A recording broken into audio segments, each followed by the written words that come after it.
everybody, I'm Beebs Kelley. Welcome back to another fashion edition. Today we are going to rank 10 random looks from the Oscars. If you've never played this game before, we are ranking 10 looks from worst to best, 1 through 10. 10 being the best of the batch and 1 being the worst of the bunch. Not necessarily the best and worst of the night, but the best and worst of this set of 10. But once we've plugged it into a spot, we cannot change it. So hopefully we don't get caught out with something truly terrible too high up on the list. Let's begin with Queen Latifa. She's wearing Christian Siriano, and this is one of his better designs. This looks quite nice for her.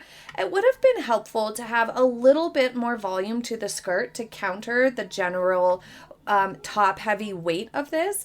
But at the same time, as you can see, this sort of shrugged shoulder element to it and the draping across the abdomen area have such softness to it that it creates more balance than something that would be more structured for her figure. If this was a very structured piece or didn't have any degree of softness incorporated anywhere, then it would have looked really top heavy and it would have looked bulky.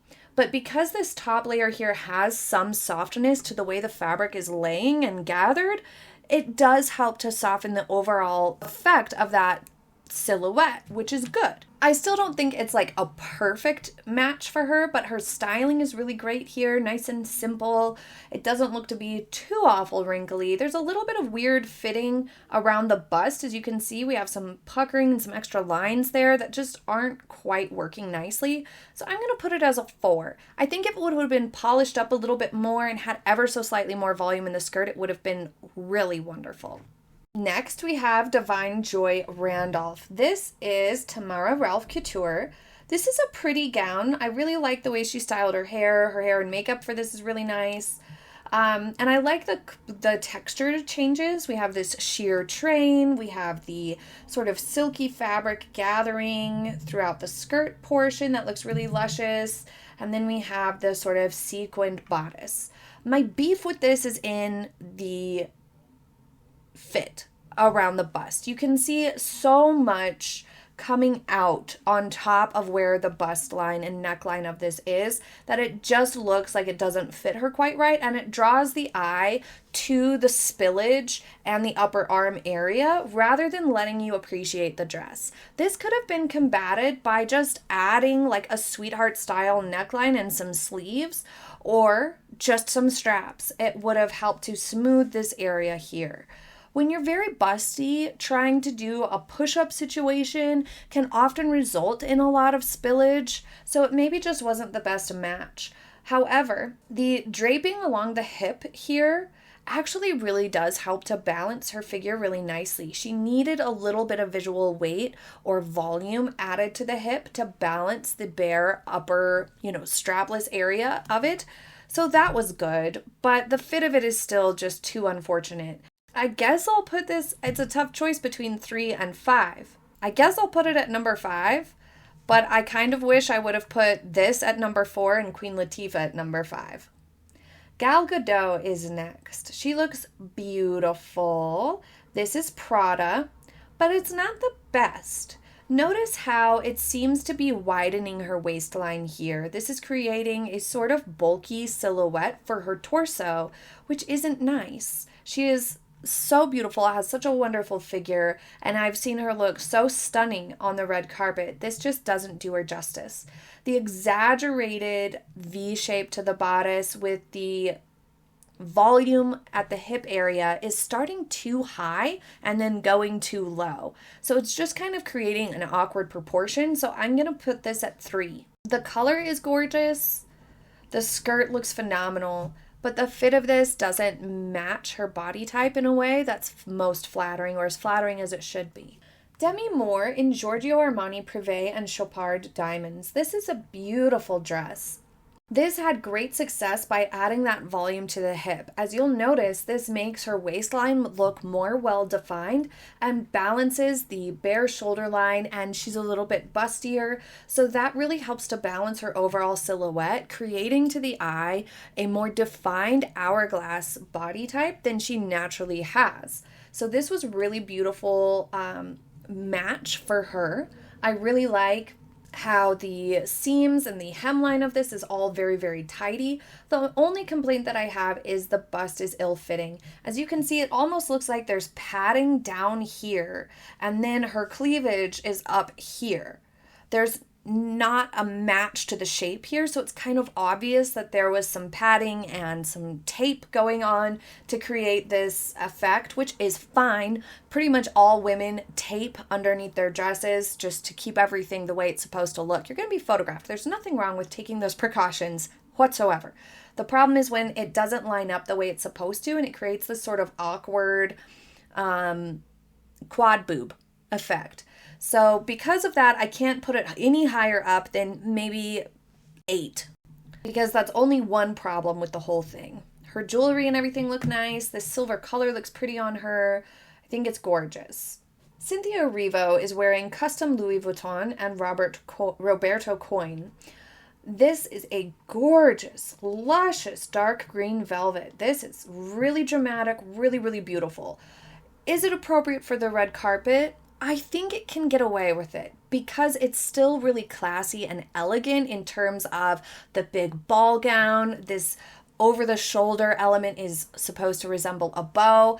This spiky collar isn't my favorite. I totally get it for the dress construction itself and the direction they were going, but I don't love that element to it. It kind of takes away from what otherwise looked really like pretty and elegant, but exaggerated. A very, very exaggerated version of that, of course. But I think it's okay. It's not my personal favorite, but I think it's okay. And that luscious green velvet is just stunning fabric, stunning fabric. I'm going to go ahead and put this at number 7 because it's so well done. The only part of it I really hate is that spiky collar. It just doesn't feel like it goes with the rest of the dress, and I don't care for her nails. I feel like when they're that long and that exaggerated, I get her thing is nail art. She's really into nail art, and that's fine. I think that's cool to have something like that you really try to feature as one of your things, but it just looks kind of messy here. It looks messy and tacky in this instance. Maybe something a little bit more classy would have been nice for this particular occasion and dress. Ariana Grande is wearing custom Schiaparelli, and this I don't love. I think it's really editorial, meaning it would look amazing on a runway, it would look amazing in a photo shoot, but it doesn't look amazing for this. I really like the skirt and the sparkles coming down from the sculpted elements, like that's amazing, and the bodice is amazing, but on her, notice how awkward this bust looks. It looks both too wide and too deep for her. Part of that is because there's this peekaboo element of a nude that's supposed to match the skirt that looks out of place and on accident. It doesn't look on purpose. But it's also just not the right fit for her body. They should have tailored it in more, especially right here. So this one I'll put at number 6. It's a pretty dress and a pretty construction, but not a good fit and maybe not perfect for this event. Let's hope we're getting some really good ones because I only have a few slots left. Felicity Jones in Giorgio Armani Privé. I do not care for this. This is not a good match for her body type. It's widening her waistline with these cutouts. We've talked about that before. Even if you have a really well-defined waist, when you have skin showing exposed along the rib cage, it almost always widens the appearance of your waistline, which is unfortunate. The fabric, though, is amazing. Look how luscious it is. There's only one wrinkle in sight, probably from the drive there. It's beautiful. It's coming up a little bit high on her, maybe feels a little bit stuffy or cutting her neck off a tad in terms of not elongating her enough. If her updo was up a little higher, that might have helped a little bit. Overall, I don't think it's a terrible choice for her body type. She's pretty rectangular to her body type, so, you know, the skirt and exposed shoulder, the halter design are all creating decent balance. It just kind of widens the waistline a bit. I don't love it. It feels maybe a little bit awkward proportion-wise, but it's not the worst I've ever seen.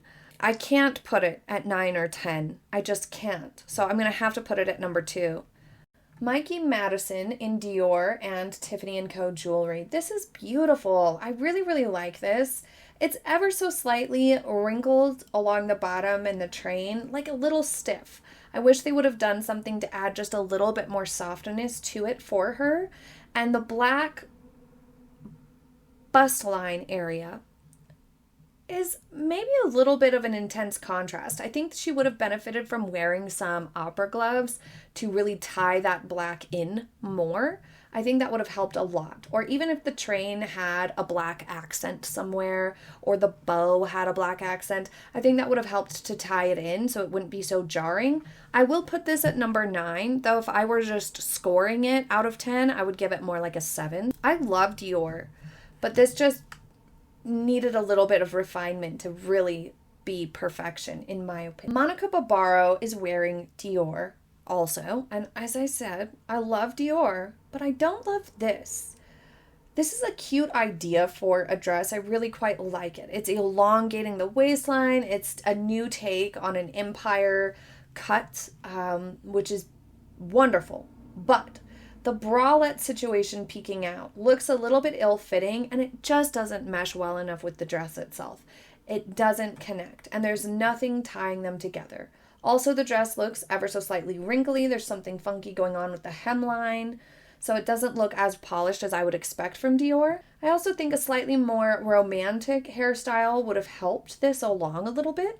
And again, maybe some opera gloves that matched that peekaboo would have helped. So I'm going to put this at number 1. Was it the worst of the night? No. Was it the worst of the bunch? Not really. But this is the game. Having things end up where they shouldn't is part of the fun. Last, we have Selena Gomez. It better be good because I only have number 10 left. I do think this is the best of this bunch. I do. I do not like the off-the-shoulder straps like this because these look like straps. They don't look like an off-the-shoulder design because there's no draping to them. And look how they're cutting into her shoulder. They're really, really tight. And it's also cutting into her bust some. I would forgive it cutting into her bust. She's busty. I sympathize with that if the straps didn't look this way. But this makes it look like you couldn't get the straps up and over your shoulder. That's what this reads as. If it were more drapey, if it had a softer line to it and wasn't digging into her shoulder this way, it wouldn't give that impression. But because it's digging into her shoulder, it makes it look like it doesn't fit her well. And this is a mistake with this style of neckline that I see on almost everybody. It's very hard to pull this off and have it look the way it's supposed to, like it's meant to be off the shoulder in this way. But her hair and makeup are absolutely perfect for this. The jewelry is perfect for this. The dress itself flatters her figure beautifully. It balances her silhouette really nicely. She can lean a little bit apple with her body type because she is so busty, and sometimes her waist looks more well-defined than others. So when her waist is looking a little bit less well-defined, then she definitely leans towards apple. When it's not like this, she has a more well-defined waist here, and this just looks stunning and beautiful and well balanced. So I love this for her. It did a good job of not creating a top heavy effect. This dress did, because that's the risk. Even if your waist is showing up nicely, if you are bustier, it's really easy to lean into that top heavy vibe, and she managed to avoid that this time. So this looks really beautiful. I love this on her. I do think it was the best of the bunch, though I don't know that I would put Monica as the absolute worst of the bunch. But what do you think? Leave in the comments how you ranked these 10. I hope you enjoyed today's fashion edition. I will be back with more coverage of the Oscars fashion soon, as well as the SAG Awards. I'm a little bit behind on my fashion editions, so I hope you don't mind the extra time it's taking me to get these out, but I'll be back soon with more. I hope you have a happy day ahead, and I will see you next time. Bye!